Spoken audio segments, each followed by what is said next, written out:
اسامہ صاحب، آپ آزاد کشمیر آئے ہوئے ہیں اور آپ ظاہر ہے ایک الیکشن مہم پہ آئے ہوئے ہیں. آپ کی ملاقاتیں بھی ہو رہی ہیں لوگوں کے ساتھ بھی، سیاسی شخصیات کے ساتھ بھی. ایک تاثر جو یقیناً سوشل میڈیا میں پھیلانے کی کوشش ہو رہی ہے کہ شاید آزاد کشمیر کے لوگ انتخابات میں دلچسپی کا مظاہرہ نہیں کر رہے اور سیاسی جماعتوں سے بدظن ہو گئے. جو آپ کے مشاہدے میں بطور ایک سیاسی کارکن چیز آئی آزاد کشمیر میں، ذرا وہ بھی ہمارے دیکھنے اور سننے والوں کو بتائیں.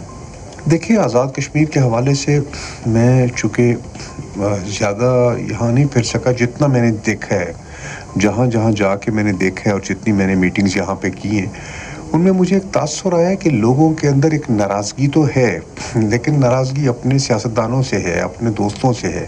اور سیاست میں ہوتا ہے یہ، ہم اپنے حلقوں میں جاتے ہیں. بلکہ میں تو ایک بات کہوں گا کہ ہماری تو شاید دنیا میں ہمارا حساب ہو چکا ہے. ہم جتنے اپنے حلقوں میں جا کے لوگوں کو ہمیں جواب دینا ہوتا ہے، اور ایک سیاستدان کو دینا بھی چاہیے.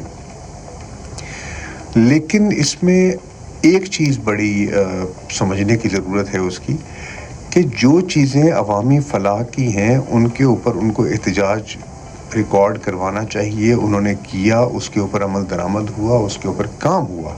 اور ایک ہے جو کام لیجسلیٹو اسمبلی نے کرنا ہے، یا اس کے لیے آپ کو اسمبلی کا فارم چاہیے، آئین میں تبدیلی ہے، یا کورٹس وہ کام کر سکتی ہیں. وہ اگر احتجاج کے تھرو کرائیں گے تو وہ نہیں ہوگا. اس پہ ہمیں اس چیز کو یہ واضح کرنا چاہیے، کیا یہ احتجاج سیاسی ہے یا عوام کے مفاد کا ہے. سیاسی ہے تو اس کو سیاسی انداز میں کرنا چاہیے. اگر عوام کے مفاد کا ہے تو بالکل احتجاج کی صورت میں وہ آئیں، ٹیبل پہ بیٹھیں، بات کریں. اگر سیاسی بھی ہو تب بھی ٹیبل پہ بیٹھ کے بات ہوگی. ڈنڈے کے زور پہ یا سختی کے زور پہ یا ایک دوسرے کو نقصان پہنچا کے زور پہ وہ پھر کوئی ایسا جتھا اگر آ جائے تو پھر وہ مذاکرات کے لیے تو خود ہی راہ جو ہے اس کو بند کر دیتے ہیں. ایسا نہیں ہونا چاہیے.